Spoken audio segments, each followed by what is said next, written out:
여러분, 요즘 아침에 눈 떴을 때, 아, 오늘 이거 해야지 하고 설레는 마음이 드시나요? 저는 가끔 이런 질문을 스스로에게 던져봅니다. 그런데 솔직히 말씀드리면 예전만큼 자주 설레지는 않더라고요. 65세라는 나이가 되고 나서 처음엔 그게 좀 낯설었습니다. 내가 왜 이럴까? 원래 이런 사람이 아닌데 하고 말이죠. 나이가 들면서 우리는 자연스럽게 설렘이라는 단어와 거리가 생깁니다. 그저 무탈한 하루, 안 아픈 하루가 최고라고 생각하며 살게 되죠. 그게 나쁜 건 아닙니다. 건강이 얼마나 소중한지 알기 때문이에요. 하지만 건강한 몸을 가지고도 가슴이 뛰지 않는다면 그건 조금 아쉬운 일이잖아요.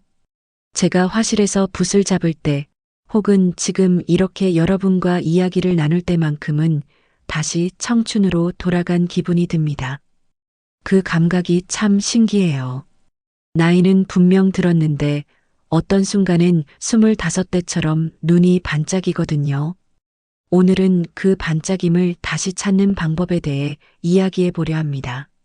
써니즈가 전하는 지혜와 제 경험을 담아서요. 오늘 이야기의 큰 흐름은 세 가지입니다. 첫째는 무엇을 시작해야 하는가, 둘째는 어떤 몸 상태에서 시작해야 하는가, 셋째는 나만의 공간과 리듬을 어떻게 만드는가입니다. 하나씩 천천히 이야기 나눠볼게요. 첫 번째, 잘하는 일이 아니라 궁금한 일부터 시작하세요. 우리는 흔히 나이 들어서 뭔가를 시작할 때 이런 생각부터 합니다. 내가 이걸 해서 돈이 될까? 남들보다 잘할 수 있을까? 이 나이에 시작해서 의미가 있을까? 이 세 가지 질문이 머릿속을 가득 채우는 순간 이미 설렘은 반쯤 꺼져버립니다. 그런데 생각해보면 설렘은 결과에서 오는 게 아닙니다. 결과를 모를 때 오는 거예요. 아직 펼쳐지지 않은 것, 아직 모르는 것에 대한 호기심. 그게 설렘의 본질입니다. 제가 화실을 운영하면서 많은 시니어 분들을 뵙습니다. 처음 오시는 분들 중에 저 같은 사람이 감히 그림을이라며 주저하시는 분이 정말 많아요. 특히 손재주가 없다고 생각하시는 분들, 학창시절 미술 시간에 선생님께 칭찬을 못 받았던 분들, 그분들이 처음 붓을 잡는 날을 저는 아직도 생생하게 기억합니다. 눈빛이 달라져요. 빨간색과 노란색을 섞으면 어떤 주황이 나올까? 이 붓으로 그으면 어떤 선이 나올까? 그 사소한 궁금증이 마음을 움직이는 거예요. 결과물이 좋아서 설레는 게 아니에요. 다음번엔 어떻게 달라질까 하는 기대감이 설렘입니다. 여러분, 지금 이 순간 딱 한 가지만 생각해 보세요. 최근에 이건 어떻게 되는 거지? 라고 궁금했던 게 있으신가요? 요리 레시피일 수도 있고, 화분 가꾸기일 수도 있고, 스마트폰 기능일 수도 있어요. 그 궁금증이 아무리 사소해 보여도 그게 바로 설렘의 씨앗입니다. 크게 시작하지 않아도 됩니다. 잘하지 않아도 됩니다. 그냥 궁금한 것, 그것부터 시작해 보세요. 두 번째, 몸의 감각을 깨우는 건강한 자극을 주세요. 설렘은 결국 에너지가 있어야 느낄 수 있습니다. 아무리 좋은 풍경 앞에 서 있어도 몸이 천근만근이면 감흥이 없죠. 맛있는 음식을 먹어도 몸 상태가 안 좋으면 그 맛이 온전히 느껴지지 않는 것처럼요. 제가 매일 맥주 한 잔을 즐기는 건 다들 아시죠? 웃음, 그게 저만의 소소한 루틴인데요.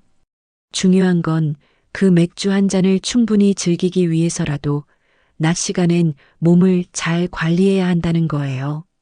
건강을 챙기는 게 거창한 사명감이 아니라 일상의 작은 기쁨을 더 잘 누리기 위한 투자인 거죠. 뇌과학적으로도 이야기를 드릴 수 있어요. 우리 몸이 가볍고 활기찰 때 뇌는 도파민을 더 잘 분비합니다. 도파민은 우리가 흔히 행복 호르몬이라고 부르는데 사실 정확하게는 기대감의 호르몬이에요. 무언가를 기대하고 해내려 할 때 나오는 물질이거든요. 그리고 이 도파민이 잘 나와야 설렘도 느껴집니다. 가벼운 산책 하나로도 이게 달라집니다. 저는 아침에 30분 정도 동네를 걷는데 그때 눈에 들어오는 것들이 다 달라 보여요. 어제는 그냥 지나쳤던 담벼락의 담쟁이 덩굴이 오늘은 그림의 소재로 보이고 길가의 고양이가 철학자처럼 보이기도 하죠. 몸이 깨어 있으면 눈도 새로워집니다. 식단에 대해서도 잠깐 말씀드리면 저는 거창한 식이요법보다 내 몸이 좋아하는 것을 조금씩 찾아가는 걸 권합니다. 억지로 싫은 음식을 먹으면 스트레스가 되거든요. 스트레스는 설렘의 반대말이에요. 몸에 좋으면서도 내가 좋아하는 것, 그 교집합을 찾아가는 과정 자체가 하나의 호기심이 될 수 있습니다. 요약하자면 건강은 설렘을 담는 그릇입니다. 그릇이 작고 낡아 있으면 아무리 좋은 것을 담으려 해도 넘치거나 새버려요. 그 그릇을 조금씩 닫고 넓혀가는 일, 그게 60대 이후의 중요한 과제 중 하나입니다. 세 번째, 나만의 작은 아뜰리에를 만드세요. 프랑스어로 아뜰리에 ATELIER는 작업실을 뜻합니다. 화가들이 작품을 만드는 공간이기도 하지만 더 넓게는 내가 무언가를 창조하는 나만의 영역이라는 의미예요.